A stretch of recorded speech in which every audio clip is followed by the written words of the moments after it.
Arakundo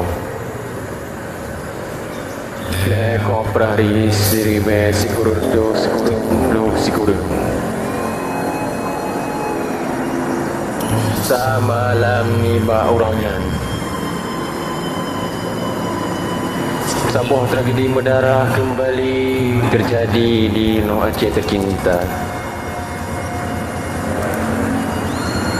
Kalinya menimpa saudara-saudara Getanyo di Malaysia.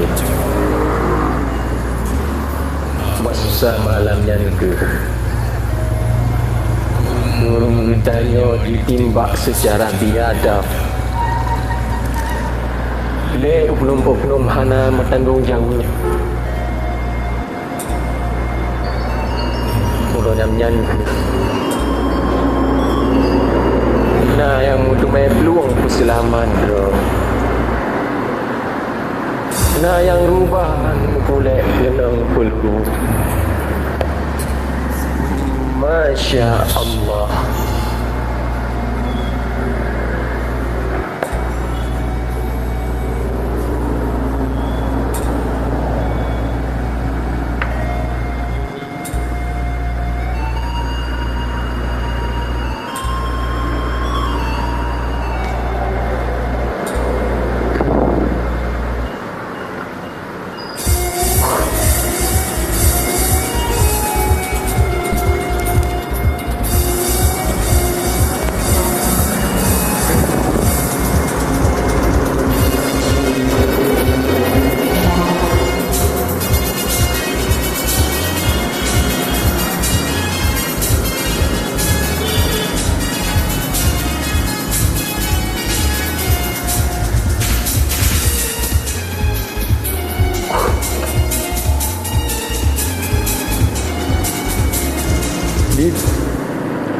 Di tengah malam masa sunyi sidih diidi darah metapa korban malamnya laju diangkut di dalam sepot baposa malam krung Arakundo.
korban dengan dipelam ukrung pusara.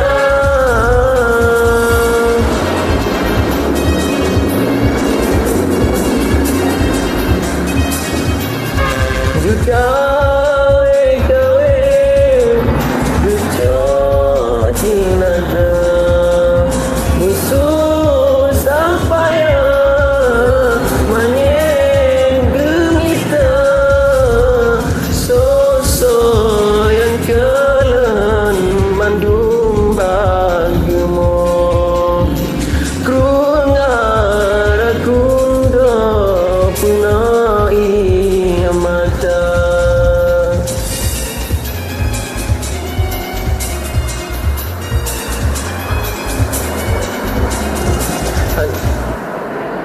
Han ta bayang, han ta fikir, sampai hati jiwa manusia mungkin yo tanda dunia kaki muube pade nyawang tan harga dunia kaki. Terima kasih. Baik tua ke sejarah bangsa Aceh. Krung Arakunda. Wassalamualaikum warahmatullahi